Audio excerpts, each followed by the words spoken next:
মাশাআল্লাহ, এই যে দেখুন ঈদের চাঁদ দেখা যাচ্ছে। আল্লাহু আকবার। আল্লাহুম্মা আহিল্লাহু আলাইনা বিল আমনি ওয়াল ইমানি ওয়াস সালামাতি ওয়াল ইসলাম রাব্বি ওয়া রাব্বুকাল্লাহ। কত সুন্দর চাঁদ।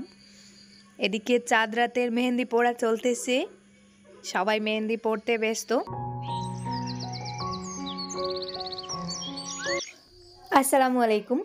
সুখ দুঃখের সংসারের আরও একটা নতুন ভিডিওতে আপনাদেরকে স্বাগত জানিয়ে আরও একটা নতুন ভিডিও আপনাদের সাথে শেয়ার করতে যাচ্ছি। সেই সাথে সবাইকে পবিত্র ঈদ উল ফিতরের অগ্রিম অনেক অনেক শুভেচ্ছা এবং অভিনন্দন। তো একটু সময় কোরআন তেলাওতে বসেছিলাম, দেখতেই পাচ্ছেন আমার বিড়ালটার অবস্থা। নামাজে গেলেও একই সমস্যা, সেজদার সামনেই বসে পড়ে, কোরআন তেলাওতে বসলেই কুলে উঠে বসে পড়ে।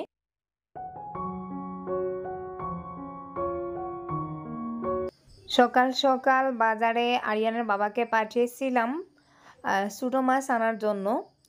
তো বাজারে গিয়ে উনি আর কোনো ধরনের ছোটো মাছ পাননি, শুধু এই পুঁটি মাছ পেয়েছেন। ওগুলো মনে হচ্ছে দেশি পুঁটি। পুঁটিগুলো অনেকটা সুন্দর, এই যে লাল লাল ডিজাইন করা।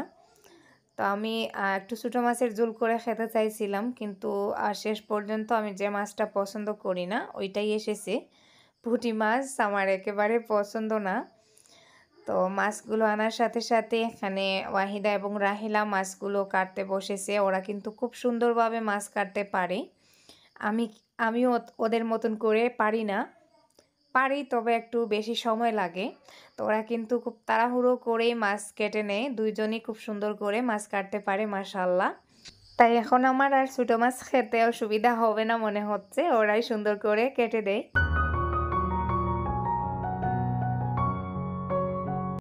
একটু গার্ডেনের দিকে বেরিয়েছি, এখানে এসে দেখি আমার কর্তামশাই আজকে গার্ডেনের কাজে লেগে পড়েছেন সকাল সকাল। তো এখানে কিছু ভেন্ডির গাছ লাগিয়েছিলেন। ভেন্ডির গাছগুলো বৃষ্টির কারণে একেবারে খারাপ অবস্থা হয়ে গেছে। একটানা কয়েকদিন বৃষ্টি হয়েছে, এজন্য এই যে দেখুন গাছগুলোর পাতার উপর পর্যন্ত মাটি উঠে গেছে, যেহেতু বালি মাটিতে লাগানো। এই যে দেখুন, তো গাছগুলোর গোড়ায় আর কি একটু মাটি দিচ্ছেন। আর এই যে দেখুন কাজ করতেছেন, বালুগুলো কুড়ে কুড়ে উঠাচ্ছেন। মনে হচ্ছে একেবারে স্বচ্ছ বালু সিমেন্টের সাথে মিক্স করে মনে হয় ঘরের বিল্ডিংয়ের কাজ করা যাবে।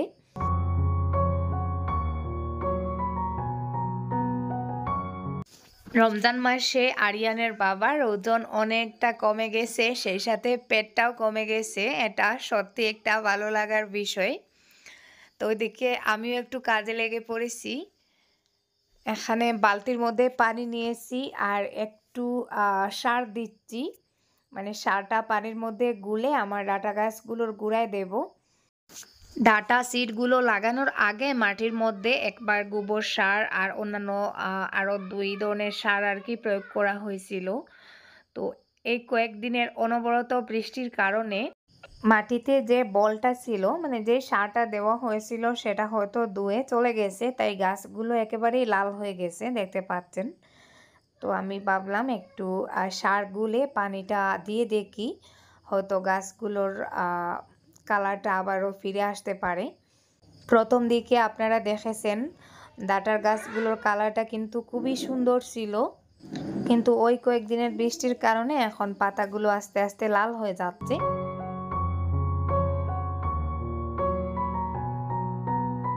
এখন আবারও ভাবলাম আরেকটু কাজ করি, আজকে শরীরটা একটু ভালো লাগতেছে।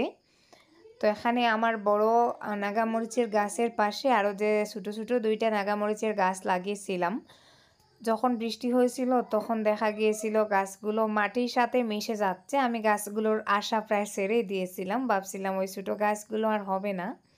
তো এখন আবার যেহেতু 2 দিন থেকে তেমন একটা বৃষ্টি হচ্ছে না, গাছগুলোর মোটামুটি একটা অবস্থা বেরিয়েছে।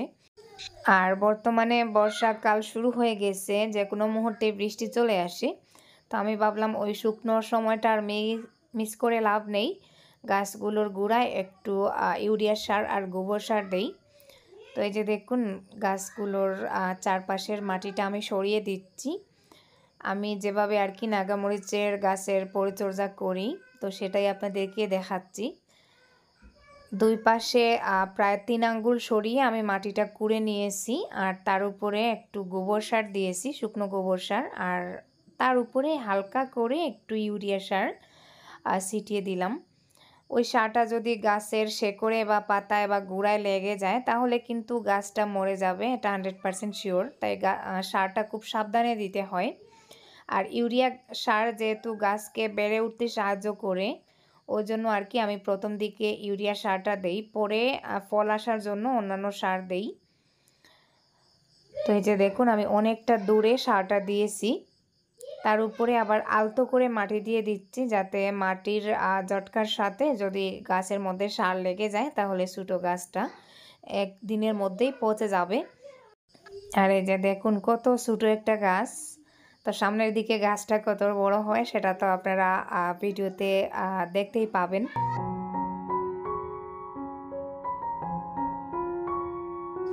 আজকে শিম গাছগুলো কেটে ফেলবো, তাই টুকটাক কিছু শিম আছে সেগুলো একেবারে সব কটা পেরে নেব।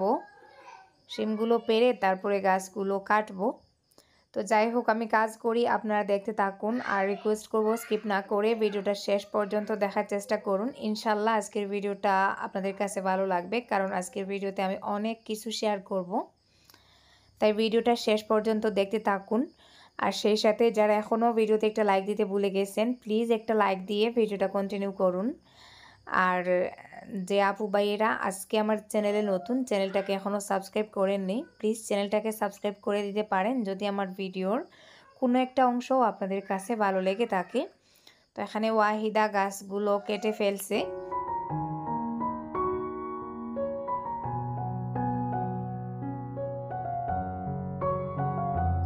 আজকে ঈদের আগের দিন, তবে আমাদের দেশ ছাড়া অন্যান্য অনেক দেশে ঈদ হয়ে গেছে অলরেডি। তো যারা আজকে ঈদ পালন করেছেন,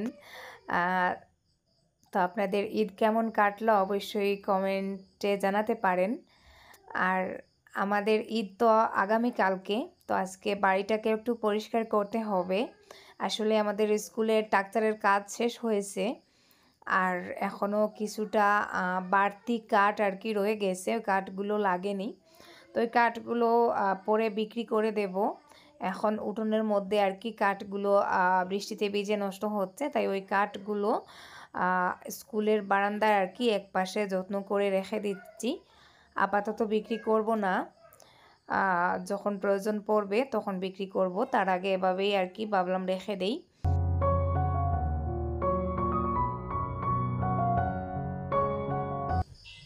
ওরা দুজন আমাদের সাথে বাইরে কাজ করছিল, হঠাৎ দেখি ওরা উধাও।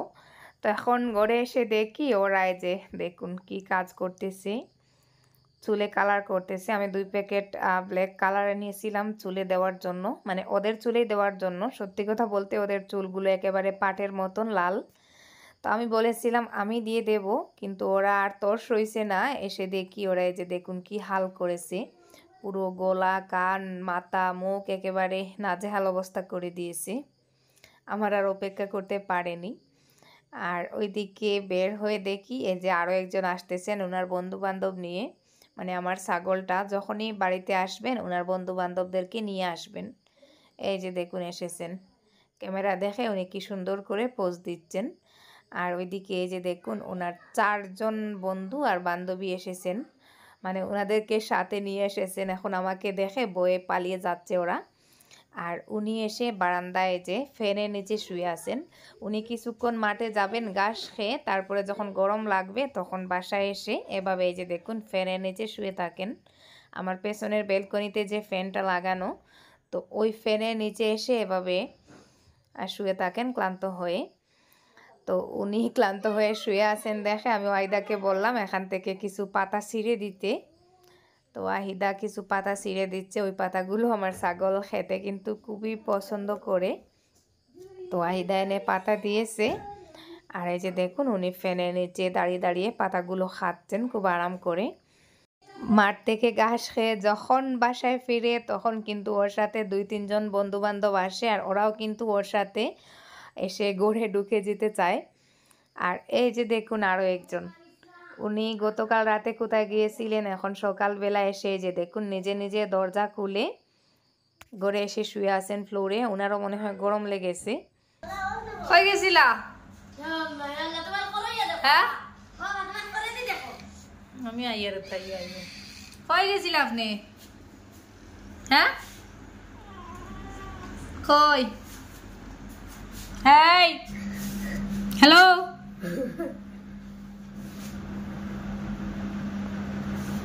হ্যাঁ না না মারবো। হ্যালো এটা মারে মেনু। এই সে বাক্সে বাক্সে বাক্সে রে বাক্সে বাক্সে বাক্সে। এই তো ঠিক আছে, এই তো সাবাস বেটা সাবাস। চলে এলাম ইফতারের রান্নাবান্নায়। আজকে শেষ রমজানের ইফতার আয়োজন করব। তো এখানে আমি জাউ রান্না করব, একটু কালো জিরা আর মেথি নিলাম, একটু বেশি করে দিচ্ছি, এটার ফ্লেভারটা কিন্তু আমার অনেক প্রিয়। মাত্র 2টা কাঁচামরিচ ফালি করে দিলাম, আর সেই সাথে একটু বেশি করে আদা দিচ্ছি, আর এখন দিয়ে দিচ্ছি 1 চিমটি পেঁয়াজ কুচি। তো জাউটা জাস্ট আমার জন্যই করতেছি, মানে আমি একা খাবো, বাকিরা কিন্তু এটা পছন্দ করে না, ওর জন্য আর কি আমার জন্যই করতেছি। গ্যাস জ্বালিয়ে দিলাম, আর ওইদিকে আমি এখন জাউটা বসিয়ে দিচ্ছি। তো আমার অসুস্থতার কারণে এখন আমি খিচুড়ি খাওয়া বন্ধ করে দিয়েছি, কারণ খিচুড়িতে তো একটু বেশি করে মশলা দেওয়া হয়, তেল দেওয়া হয়, ওই কারণে আমি এই যে আমার জন্য সম্পূর্ণ হেলদি একটা খাবার তৈরি করেছি। মেথি আর কালো জিরার খুব সুন্দর একটা ফ্লেভার বেরিয়েছে। তো আজকে ইফতারে আমি ওটাই খাবো। শেষের দিকে একটু লবণ দিয়ে দিচ্ছি, লবণটা প্রথমে দিলে চালগুলো তাড়াতাড়ি গলতে চায় না। তো আগে কিন্তু আমি এতটাও স্বাস্থ্য সচেতন ছিলাম না, তো এখন অসুস্থ হওয়ার পর থেকেই আর কি একটু স্বাস্থ্য সম্পর্কে সচেতন হয়েছি, এখন আর আজে বাজে খাবো না ঠিক করেছি। তো আমার ইফতারে এই সামান্য খাবার, এখানে একটু জাউ নিয়েছি, মাত্র একটা খেজুর, কারণ আমার আবার মিষ্টি খাওয়াও বারণ। একটা খেজুর নিয়েছি, আর এখানে 2-3টা আঙ্গুর নিয়েছি। আঙ্গুরটা আমার এখন আর একেবারে খেতে ইচ্ছা করে না, তাই কম করে নিলাম। আর এখানে একটা ডালিম নিয়েছি, ডালিম আমার মোটামুটি পছন্দের, খারাপ লাগে না, আর ডাক্তারও বেশি করে এই ফলগুলো খেতে বলেছেন। তো এখানে ডালিম, তারপরে একটু মালটা আর শসা কুচি কুচি করে কেটে নিয়েছি।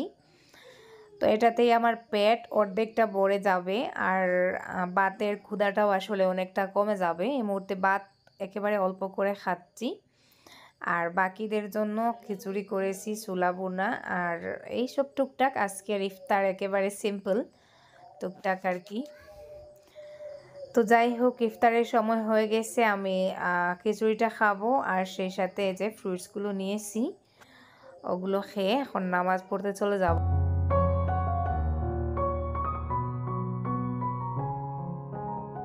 ঈদ উল ফিতরের যে চাঁদ উঠে গেছে, তো আমি চাঁদটা সরাসরি আপনাদেরকে জুম করে দেখাচ্ছি। আমার বারান্দা থেকেও চাঁদটা একটু একটু দেখা যাচ্ছিল। তো চাঁদটা আরও একটু ভালো করে কাছ থেকে দেখার জন্য আমি যে আমাদের মন্দিরের ওই পাশে আর কি যে উঠোনটা আছে ওখানে এসেছি। আমার সাথে জুবাইরও আছে, তো ওকে নিয়ে আমি আর কি একটু উপরে এসেছিলাম। অনেক দিন হয়ে গেছে ওইভাবে সরাসরি ঈদের চাঁদ দেখা হয়নি। সেই ছোটোবেলা অনেক আগ্রহ নিয়ে বসে থাকতাম ঈদের চাঁদ দেখার জন্য। বিকালের দিকে সব বন্ধুবান্ধব মিলে মাঠে গিয়ে বসে থাকতাম কখন চাঁদ উঠবে আর চাঁদটা আমরা দেখব। আর যখন চাঁদটা দেখতে পেতাম তখন এত জোরে জোরে চিৎকার করতাম যে যে চাঁদ দেখে নিয়েছি, চাঁদ দেখে নিয়েছি। তো আজকে আসলে সেই স্মৃতিটা বারবার মনে পড়ছিল, তাই ভাবলাম বাচ্চাদের মতন করে একবার সরাসরি কাছ থেকে চাঁদটা দেখে আসি। আসলে আমাদের ওই জায়গাটা তো একটু উঁচু, আর ওখান থেকে খুব সুন্দরভাবে আকাশটা দেখা যায়, পুরো আকাশটা। আর এই যে দেখুন নিচের ভিউ, নিচে মসজিদ দেখা যাচ্ছে, আর এই যে আমাদের বাজার সামনে। তো আমি পাহাড়ের উপর থেকে আর কি নিচের ভিউটা আপনাদের সাথে শেয়ার করতেছি। কত সুন্দরভাবে চাঁদটা দেখা যাচ্ছে। আসলে চাঁদটা দেখে আমার একটু ডাউট ফিল হলো একদিনের চাঁদ এত বড় এত সুন্দর ক্লিয়ারভাবে দেখা যাচ্ছে, একদিনের চাঁদ তো অতটাও সুন্দরভাবে দেখা যায় না। তো হয়তো কোনো কারণে চাঁদটা একটু বড় লাগতেছে, যাই হোক।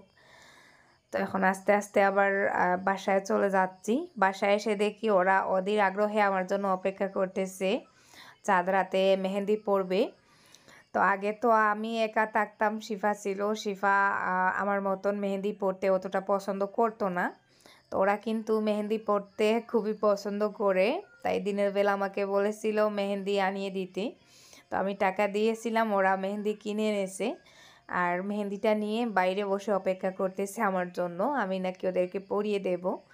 আমি আসলে কখনো মেহেন্দি পরি না, আপনারা জানেন আমার অতটাও ভালো লাগে না। তো আমি তেমন ডিজাইনও জানি না, মেহেন্দি পরাতেও পারি না। তবে মোটামুটি টুকটাক আসলে যতটুকু পারতাম, ওই মেহেন্দিটার জন্য আসলে সেটা সম্ভব হচ্ছে না, কারণ মেহেন্দিটা একটু বেশি শুকনো, ওটা দিয়ে আসলে মনের মতন করে পরানো যাচ্ছে না। তারপরেও বাচ্চা মানুষ যেভাবে দিচ্ছি ওরা কিন্তু খুব খুশি, বলতেছে অনেক সুন্দর হচ্ছে। তো কোনো মতেই আর কি গুগলে একটা ছবি দেখে সেই ছবি অনুযায়ী আমি মেহেন্দিটা আসলে পরাতে চাইছিলাম। আসলে সুন্দর করে পারতাম, কিন্তু মেহেন্দিটার জন্য আসলে সেটা সম্ভব হচ্ছে না। তো যাই হোক, এই যে দেখুন মেহেন্দিটা কিন্তু লাগানোর আগেই জমে যায়। তো এখানে 3 জন আমার জন্য অপেক্ষা করতেছে, কাকে প্রথমে দেব সেটা নিয়ে ভাবনা। তো আমি এখানে মিডিলে ঈদ মুবারক লিখতে চাইছিলাম, ঈদটা লিখে নিয়েছিলাম, মুবারকটা লিখতে গিয়ে আরিয়ান ধাক্কা মেরে একেবারে মুবারকটাকে মানে তোবারক করে দিয়েছে, নষ্ট করে দিয়েছে। তো যাই হোক, আজকের মতো এই পর্যন্ত, দেখা হবে নতুন ঈদের ভিডিওতে। আর আপনারা সবাই ভালো থাকুন, সুস্থ থাকুন, ফ্যামিলির সাথে ঈদটা সুন্দরভাবে কাটান, এটাই কামনা করি। আল্লাহ হাফিজ, আসসালামু আলাইকুম।